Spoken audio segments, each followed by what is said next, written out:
Bapa, berbicara lewat kebenaran firman-Mu. Ajari kami supaya kami ini jangan jadi orang-orang Farisi, orang-orang Kristen yang munafik, yang hidup dalam topeng kepalsuan. Tapi biarlah kami boleh hidup benar dan berkenan di hadapan Tuhan. Tolong hamba-Mu, karena sungguh tanpa Engkau hamba tidak mampu menyerahkan setiap menit ke dalam pimpinan Roh Kudus sepenuhnya. Hanya di dalam nama Yesus. Yang siap diberkati Tuhan, katakan sama-sama, Amen. Puji nama Tuhan. Silakan duduk kembali. Malam ini temanya tentang topeng kesalehan. Kesalehan yang palsu. Dalam 2 Timotius 3, keadaan manusia di akhir zaman, kita baca sama-sama dalam ayat yang pertama, 3:21. Ketahuilah bahwa pada hari-hari terakhir akan datang masa yang sukar. Manusia akan mencintai dirinya sendiri dan menjadi hamba uang. Mereka akan membual dan menyombongkan diri. Mereka akan menjadi pemfitnah. Mereka akan merontak terhadap orang tua dan tidak tahu berterima kasih. Tidak mempedulikan agama. Tidak tahu mengasihi. Tidak tahu mau berdamai. Suka menjelekkan orang. Tidak dapat mengekang diri, garang, tidak suka yang baik, suka mengkhianat, tidak berpikir panjang, berlagak tahu, lebih menuruti hawa nafsu daripada menuruti Allah. Ayat kelima, secara lahiriah mereka menjalankan ibadah mereka, tetapi pada hakikatnya mereka memungkiri kekuatannya. Sama-sama yang keras, jauhilah mereka itu. Di hari-hari yang sudah mendekat di akhir zaman, kita harus bijaksana menilai dengan siapa kita bergaul.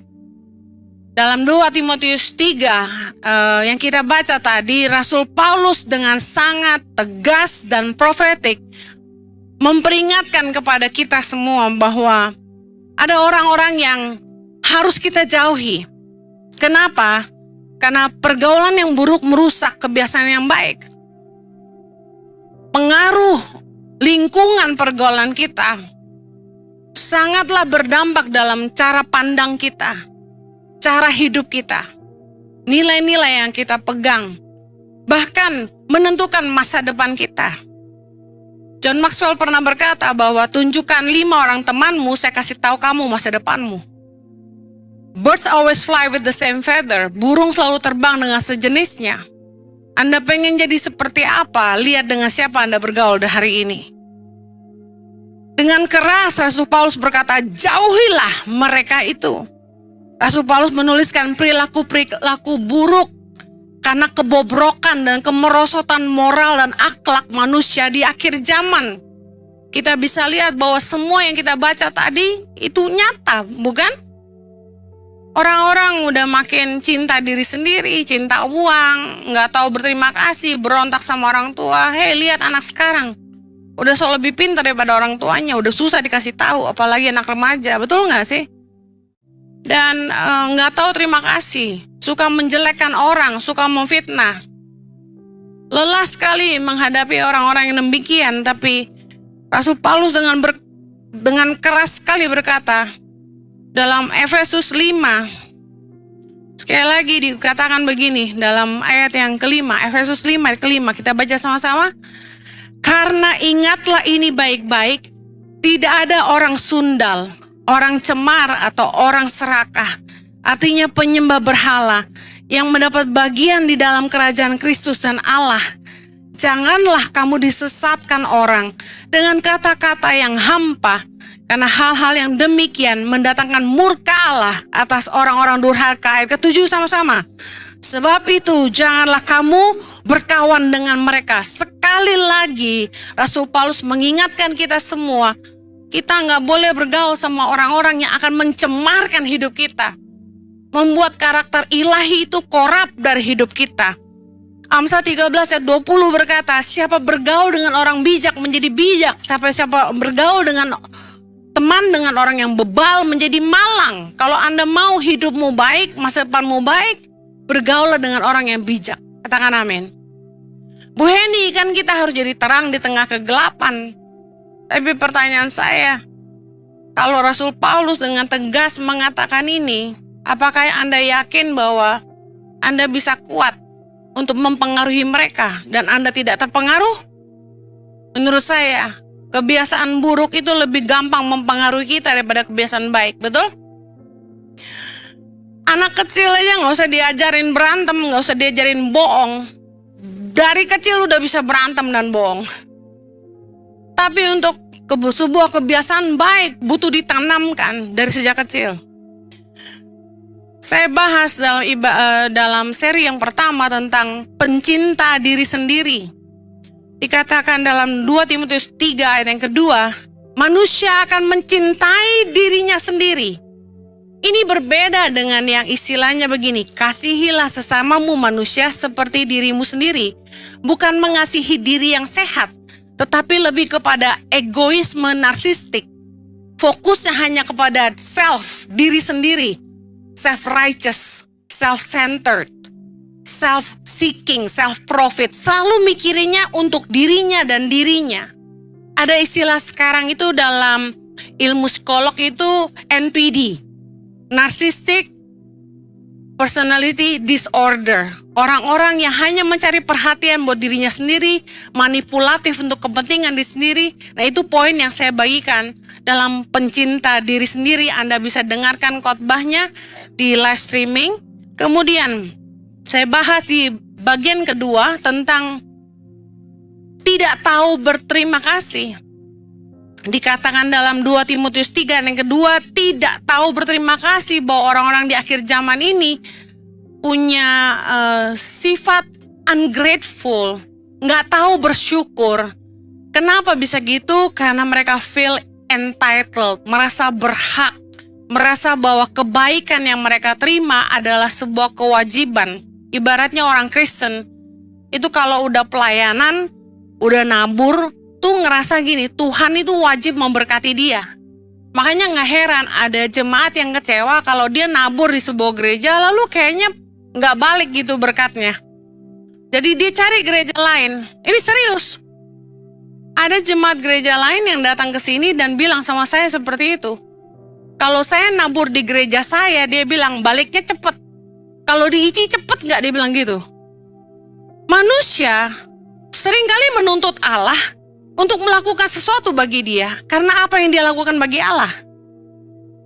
Reken-rekenan gitu.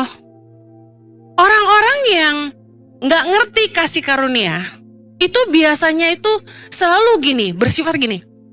Dia harus lakukan sesuatu dulu buat Tuhan, baru dia berasa Tuhan akan lakukan sesuatu buat dia. Padahal dia lupa bahwa yang namanya kasih karunia adalah gini, kita menerima sesuatu anugerah yang kita nggak layak terima. Itu kasih karunia, yang setuju katakan amin.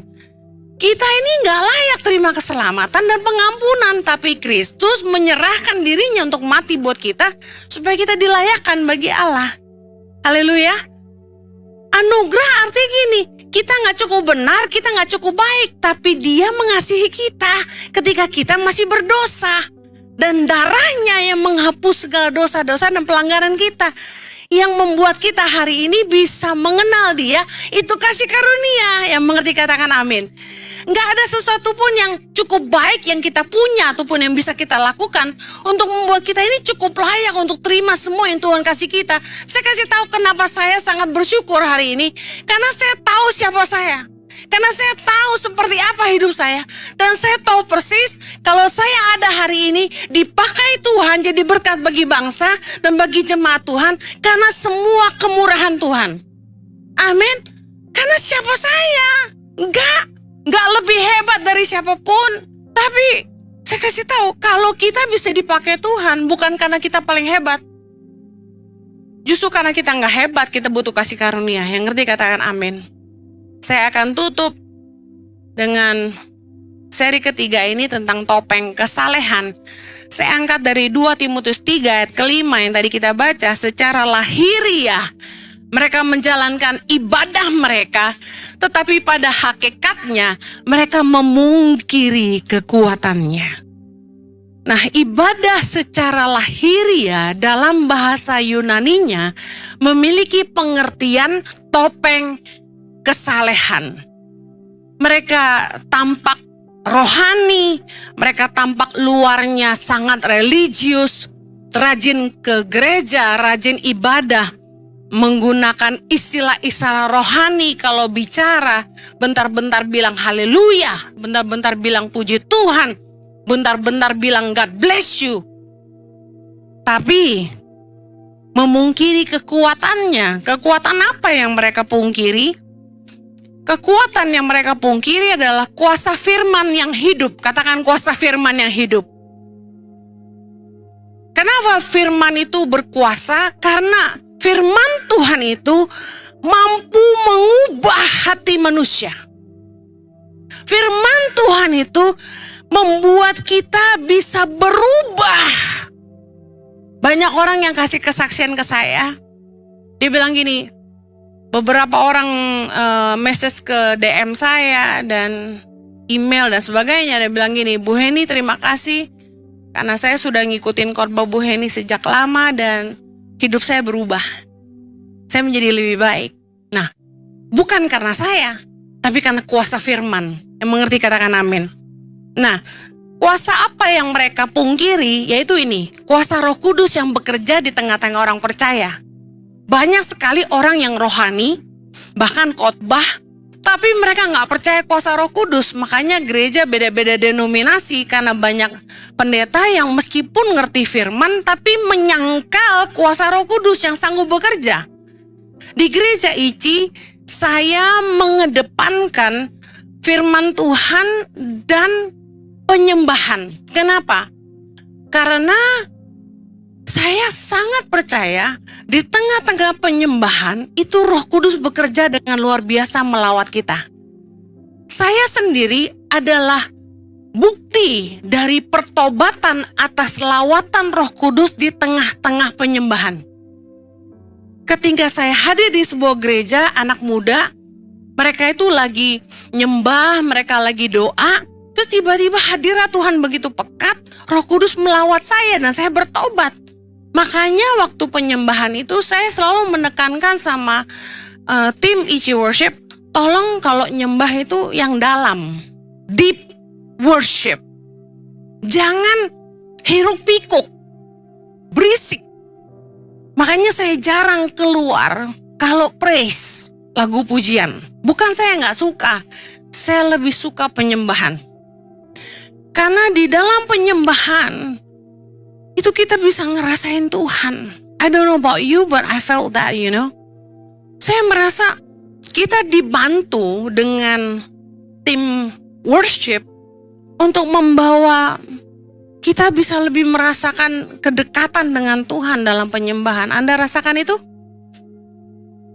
Makanya itu bedanya kan ya, kalau kita nyanyi sama nyembah tuh beda, bener gak? Makanya 60 Minute Worship itu sangat ramai sekali hari Rabu malam 19.30 di tempat ini. Karena kita tuh gak ada praise-nya. 50 minutes all worship, sharing firman, di akhir cuma 10 menit selesai. I love it.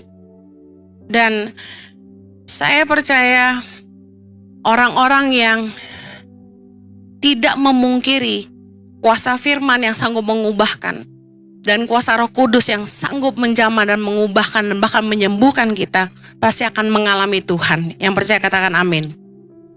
Ciri kesalehan yang palsu atau saya sebut dengan topeng rohani.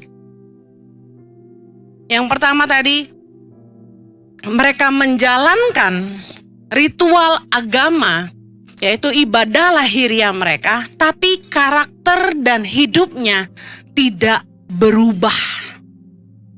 Contoh kepalsuan rohani,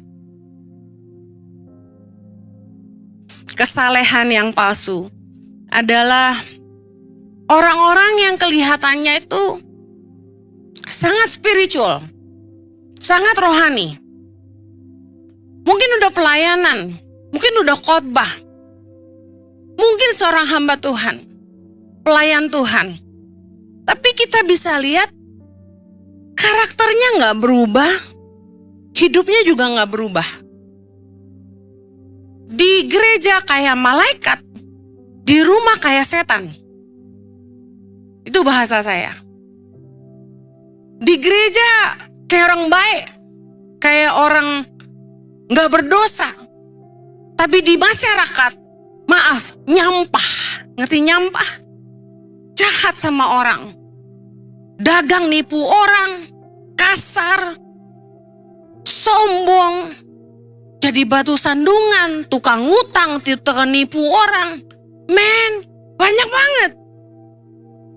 Dan kita seringkali kecewa ngeliat orang-orang yang kayak gitu, iya gak sih? Nah, mereka bisa menjadi sangat agamawi kalau puasa kuat banget, berdoa, minta ampun, khotbah jago. Tapi hidupnya seperti tadi 2 Timotius 3 ayat 2-4. Penuh keegoisan, self-centered, cinta uang, gak bisa ngampunin orang, penuh kebencian, suka ngomongin orang, jahat sama orang. Kadang-kadang muak sekali. Saya adalah korban dari kesalehan yang palsu. Teman-teman saya banyak yang ninggalin Tuhan. Ya, meskipun saya sayangkan ya, anak-anak muda yang tadinya militan ikut Tuhan sungguh-sungguh, tapi karena punya pemimpin yang memiliki kesalehan yang palsu, banyak banget jiwa yang terhilang. Karena itu saya mau tekankan sama ketua-ketua komsel, komisi, leader-leader di tempat ini, pelayan-pelayan Tuhan, jangan hidup dalam kesalehan yang palsu. Yang kamu harus pentingin tuh perubahan hidupmu, bukan hanya topeng rohanimu. Amin. Ciri kepalsuan topeng rohani yang kedua adalah mereka memperlakukan kitab suci sebagai aksesoris rohani, bukan otoritas yang bisa membedah dan memperbaiki hati mereka. Saya kasih contoh. Banyak orang Kristen tuh yang menjadikan pengetahuan firman sebagai sebuah kebanggaan. Lu udah berapa kali ngabisin Alkitab? Gue mau tahu. Wah, gue sih udah 4 kali habis. Oh, gue udah 9 kali. Oh, gue 10 kali. Udah habis baca Alkitab berapa kali? Coba. Mison berapa kali? 1 kali syukur lah ya. Guys, banyak orang yang bikin pengetahuan Alkitab itu menjadi sebuah kebanggaan, bukan kehidupan. Buat apa lu tahu banyak kalau lu gak ngidupin, kan gitu. Apa yang kita belajar cuma nyangkut di sini, tapi gak di sini. Contoh lagi. Orang-orang yang suka memperdebatkan firman Tuhan.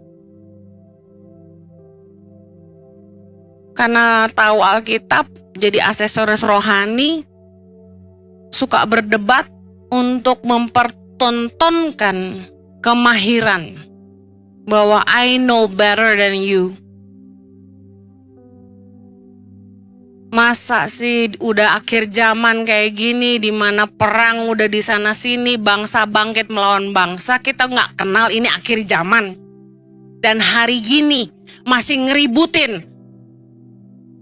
Ayo, siapa yang percaya sekali selamat tetap selamat? Kayak gitu terus dibahas. Lalu doktrin berantem dengan doktrin. Gereja berantem dengan gereja. Jemaat diperebutkan. Marah ketika ada hamba Tuhan yang lebih dipakai Tuhan. Jemaatnya pindah, marah. Untung mereka gak pakai bakar-bakaran ya.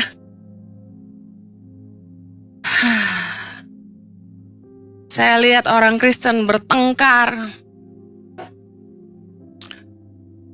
Firman Tuhan cuma jadi pengetahuan, tapi tidak jadi kehidupan. Cuma jadi sebuah kebanggaan. Why? Itu topeng rohani. Yang ketiga, ibadah mereka hanyalah pertunjukan. Topeng kesalehan. Dalam firman Tuhan, Yesus ngupas tentang 3 ibadah yang dilakukan oleh bangsa Yahudi. Yang pertama, memberi sedekah dalam Matius 6. Ingat itu? Yang kedua tentang berdoa. Yang ketiga tentang berpuasa. Dan di dalam ketiga pasal ini, baik memberi sedekah, berdoa dan berpuasa, ada kalimat yang sama di mana mereka melakukan kewajiban agama mereka itu supaya dilihat orang. Dalam Matius 6, hal memberi sedekah ayat pertama. Ingatlah, jangan kamu melakukan kewajiban agamamu di hadapan orang supaya dilihat mereka, kata Yesus. Yesus gak mau kita itu ngasih persembahan supaya dinilai orang, dilihat orang. Saya menghargai banget orang tuh ngasih donasi ke Tangan Pengharapan, ngasih persembahan, ngasih perpuluhan. Tapi saya pengen ngajarin jemaat dewasa, gak usah kasih tahu saya. Biarlah cuma Tuhan yang melihat persembahanmu di tempat yang tersembunyi. Karena kata firman Tuhan, apa yang kamu tabur di tempat yang tersembunyi akan dibalaskan Tuhan kepadamu. Tapi kalau sampai kanan kiri tahu, gue nyumbang loh di Tangan Pengharapan. Maaf, kata firman Tuhan, maka sesungguhnya mereka sudah mendapat upahnya. Apapun yang kita lakukan dengan tujuan dilihat orang, kita gak dapat upah, bahasanya gitu, paham ya? Ketika Anda berdoa, Yesus bilang gini, jangan berdoa kayak orang munafik, gak usah bertele-tele. Kenapa doa makan mesti ngedoain janda-janda di udara? Anak-anak yatim di lautan, gak usah. Saya seringkali dihakimi kalau doa makan. Kalau saya doa makan singkat banget. Tuhan, terima kasih buat makan minum ini, berkati kuduskan jadi kekuatan kesehatan buat kami dalam nama Yesus. Amin. Langsung orang beda bilang gini, doa orang lapar. Suami saya selalu giniin saya. Kamu lupa doain orang yang ngajak kita makan. Gue bilang kelamaan, orang udah pada lapar. Ntar aja habis makan gue doain buat mereka. Yang pengen hamil gue doain biar hamil, ya kan? Yang pengen punya istri gue doain setelah makan. Makan dulu. Haleluya. Jangan munafik lah. Supaya dilihat orang, kita kehilangan upah. Hal berpuasa. Sekali lagi Yesus bilang gini, apabila kamu berpuasa janganlah muram mukamu seperti orang munafik. Mereka mengubah air mukanya supaya orang melihat bahwa mereka sedang berpuasa. Aku berkata kepadamu, sesungguhnya mereka sudah mendapat upahnya. Ibadah tuh buat Tuhan, bukan buat dilihat orang. Amen. Dalam Matius 23, Yesus ngajarin kita boleh menghargai orang-orang yang duduk di kursi kepemimpinan, para ahli Taurat, orang Farisi. Tapi Yesus bilang gini, jangan ikutin kelakuan mereka. Kenapa? Matius 23 ayat ke-5, Yesus bilang, semua pekerjaan yang mereka lakukan hanya dimaksud supaya dilihat orang. Ini kesalehan yang palsu. Poinnya selalu sama, pengen dilihat orang. Nah, saya mau tutup cepat. Bagaimana supaya kita tidak terjebak dalam topeng kesalehan? Yang pertama, sebagai orang percaya kita harus meyakini bahwa firman Tuhan berkuasa mengubah hati manusia. Katakan amin. Ibrani 4 ayat 12, kita sama-sama baca. 3, 2, 1. Sebab firman Allah hidup dan kuat, dan lebih tajam daripada pedang bermata dua manapun. Ia menusuk amat dalam sampai memisahkan jiwa dan roh, sendi-sendi dan sumsum.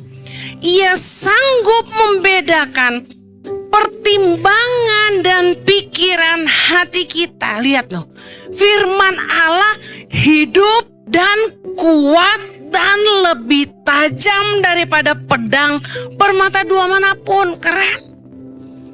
Tahu gak saudara? Firman Tuhan tuh kalau Anda rajin baca, Anda masukin di hati Anda, dan Anda coba hidupin ya, sekeren ini loh.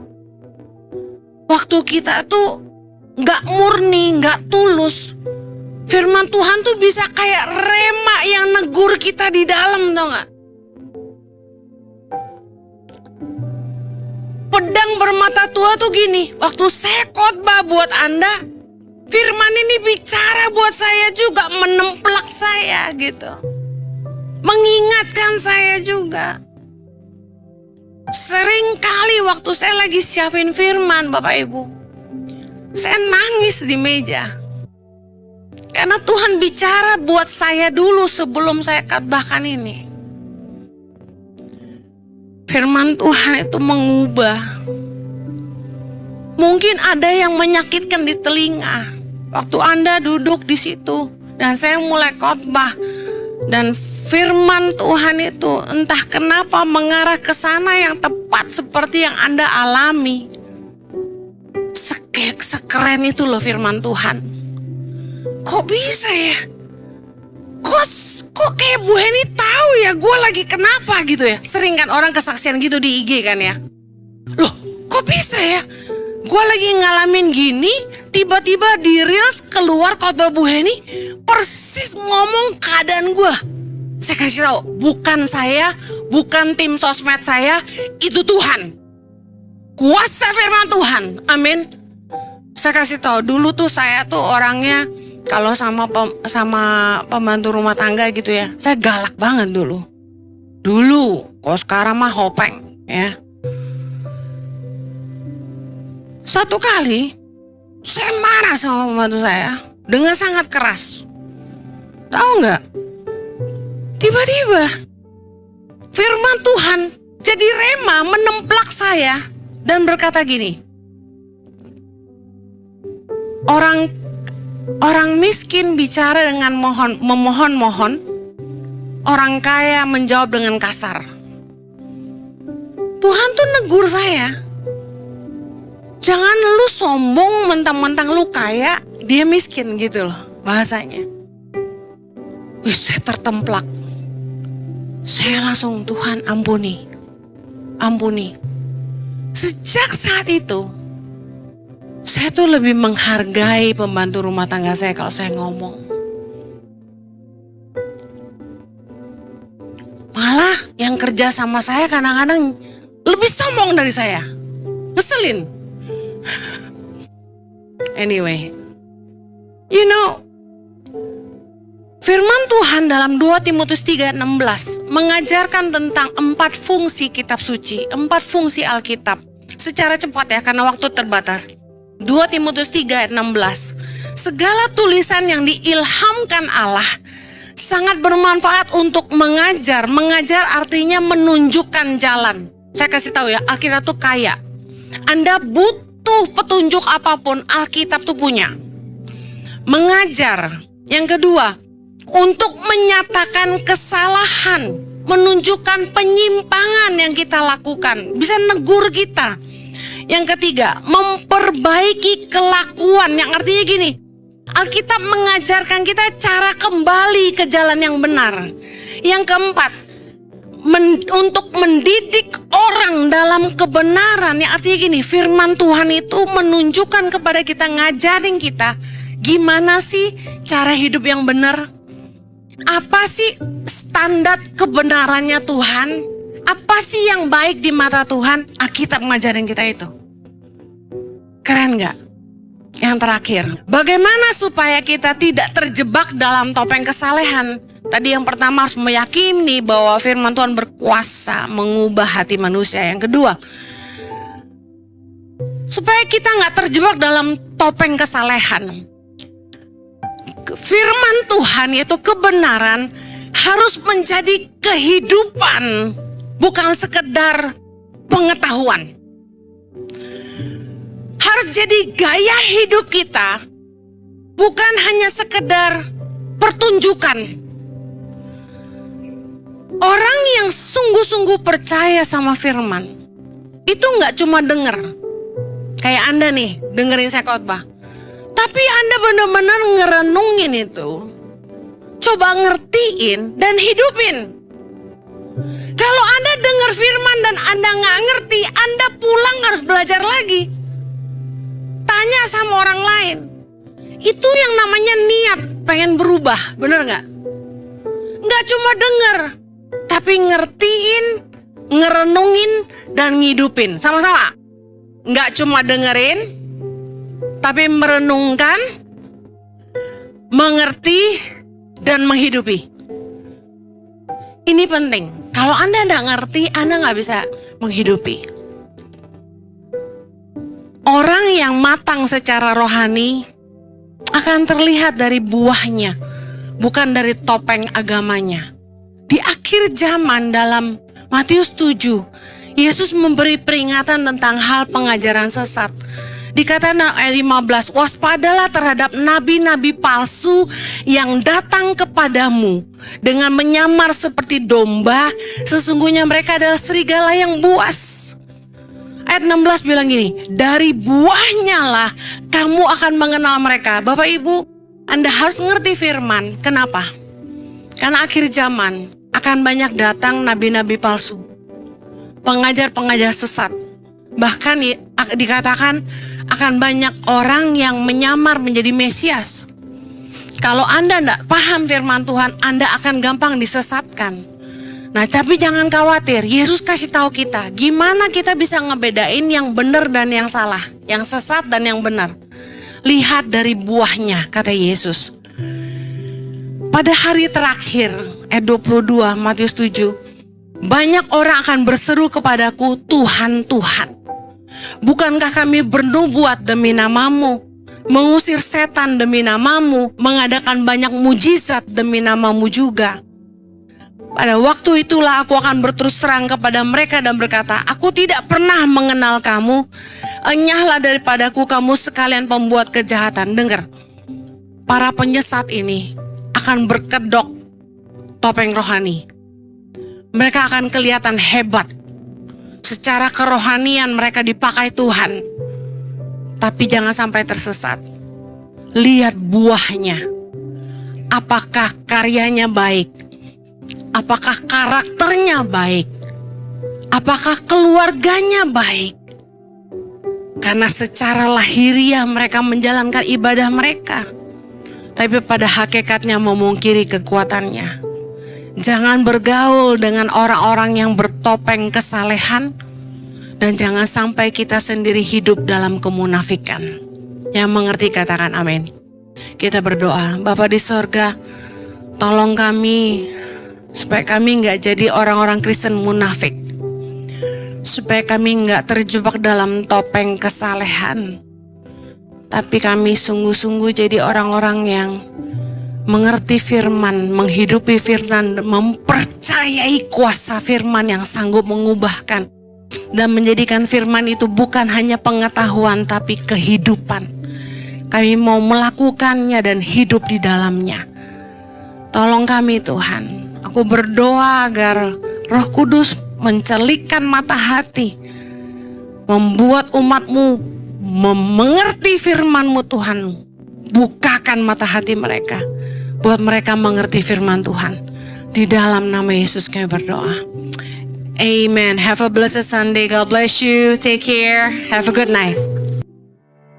Bagi saudara-saudara yang diberkati Impact Community Indonesia dan ingin memberikan persembahan atau donasi, dapat disalurkan ke rekening Bank Gereja Impact Community Indonesia dan Yayasan Tangan Pengharapan, serta QR Code BCA Mobile, GoPay, OVO, Dana, Shopee, dan link aja. Ibadah Gereja Impact Community Indonesia ada di setiap minggu. Anda bisa mengajak teman, keluarga, dan relasi untuk ikut beribadah bersama. Setiap ibadah disertai ibadah anak atau Impact Kids. Dan bagi anak-anak muda di Gereja Impact Community Indonesia, mari bersama-sama untuk datang dan mengikuti 60-minute worship secara onsite setiap Rabu malam pukul 19.30 waktu Indonesia Barat, langsung di Gereja Impact Community Indonesia, Mall of Indonesia lantai P3. Mari bawa keluarga dan ajak orang-orang yang Anda kasihi. Impact Community Indonesia Friday Service. Ibadah setiap hari Jumat pukul 19 waktu Indonesia Barat. Ibadah Saturday Service. Ibadah Sabtu Impact Community Indonesia ditayangkan online setiap Sabtu pukul 19 waktu Indonesia Barat di channel YouTube Impact Community Indonesia. Setiap ibadah online Impact Community Indonesia sudah tersedia subtitle dalam bahasa Indonesia, bahasa Inggris. Anda dapat mengaktifkan dengan klik tombol CC atau closed caption pada layar Anda. Bagi Anda yang rindu untuk dibaptis, Anda dapat mendaftarkan diri Anda dengan scan QR Code yang ada di layar kaca. Ikuti Daily Devotion setiap hari Senin sampai dengan Jumat jam 6 pagi waktu Indonesia Barat di YouTube Henny Kristianus, serta pukul 7 pagi waktu Indonesia Barat di YouTube Yohanes Kristianus. Impact Community Indonesia memiliki sebuah komunitas untuk kita bertumbuh bersama. Bagi Bapak Ibu Saudara yang ingin bergabung di Komsel Impact Community Indonesia, dapat mengisi link form pendaftaran di bawah ini. Saudara dapat mengirimkan permohonan pelayanan doa dan konseling, atau jika Anda memiliki doa yang terjawab serta kesaksian atas jawaban doa Anda, melalui Google Form, WhatsApp, atau email impactcommunity.id@gmail.com. Bagi Anda yang rindu menjadi jemaat Impact Community Indonesia, dapat mengisi Google Form atau scan QR Code di layar Anda. Temukan dan ikuti media sosial kami di YouTube dan Instagram Impact Community Indonesia. Tangan Pengharapan memproduksi merchandise Positive by YTP dan batik Tangan Pengharapan untuk menolong pendidikan anak-anak pedalaman Indonesia. Pembelian dapat dilakukan di online store Tangan Pengharapan, di Tokopedia, Shopee, dan WhatsApp merchandise Tangan Pengharapan di 0813 1100 5568. Kesempatan adalah peluang untuk melakukan sesuatu demi mencapai tujuan. Salah satunya adalah kesempatan berharga saya untuk menjadi guru pedalaman. Kesempatan menjadi guru pedalaman dan mengabdi di pedalaman menjadikan saya mengenal begitu banyak hal baru, bertemu orang-orang baru, dan tentu saja bertemu anak-anak yang memiliki masing-masing karakter yang berbeda. Kesempatan saya menjadi guru pedalaman kali ini tidak sia-sia. Kebahagiaan menjadi guru pedalaman tentu saja saya rasakan ketika kurang lebih selama 9 bulan saya mengabdi di pedalaman. Halo, perkenalkan saya Crescentia Francisca Mao, akrab disapa Restin. Sudah kurang lebih 9 bulan saya mengabdikan diri menjadi guru pedalaman, tepatnya di Desa Madoba, Kabupaten Kepulauan Mentawai, Sumatera Barat.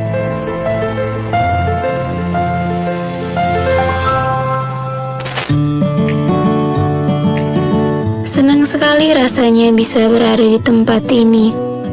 Kedatangan saya ke tempat ini dan kesempatan untuk belajar dan mengajar benar-benar memberikan saya pengalaman yang begitu berharga.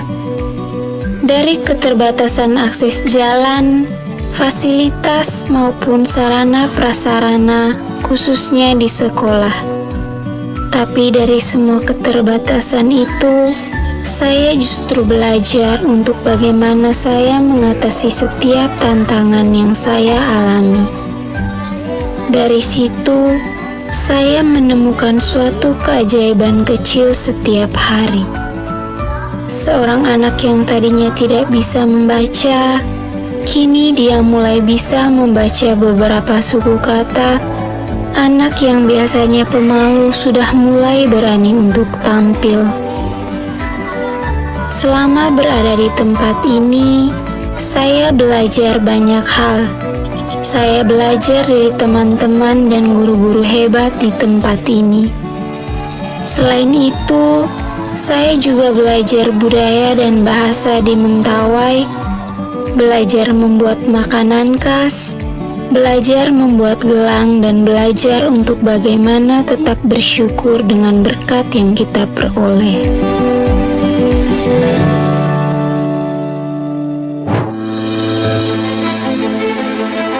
Saya bersyukur untuk kesempatan berharga yang bisa saya rasakan di bumi Sikere ini. Harapan saya semoga untuk kesempatan berharga ini dapat menjadikan pengalaman dan pelajaran berharga untuk saya ke depannya. Dan harapan untuk anak-anak di sini agar tetap semangat belajar dan berusaha untuk mencapai impian mereka. Para donatur yang telah setia mendukung program Feeding and Learning Center di Madobak, Mentawai, Sumatera Barat. Helping people live a better life.